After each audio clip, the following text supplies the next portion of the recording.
Dobrý den, jsem Jirka Janouš a právě dnes slaví naše čtvrté dítě JAC plnoletost.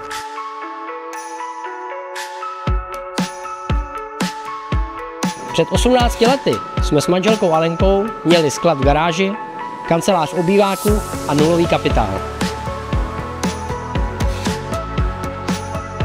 Nechybělo nám ale mladické nadšení a vize. Obrázek světa, který ještě neexistoval, ale my mu věřili.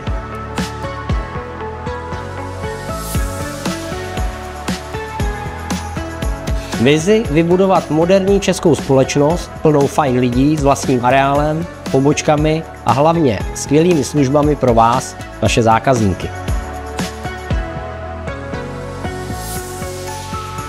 Každá firma je o lidech a nás těší, že s námi pracují desítky kolegů a kolegyň, kteří žijí naše hodnoty JAC.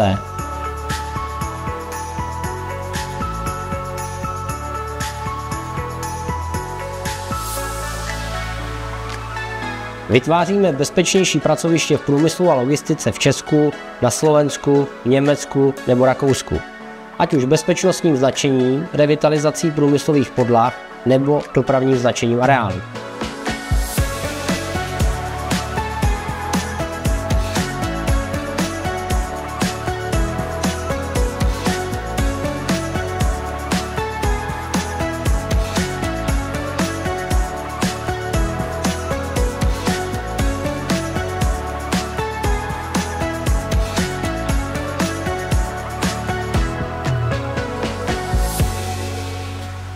Děkujeme všem klientům a partnerům a těšíme se, že překonání puberty to teprve začíná.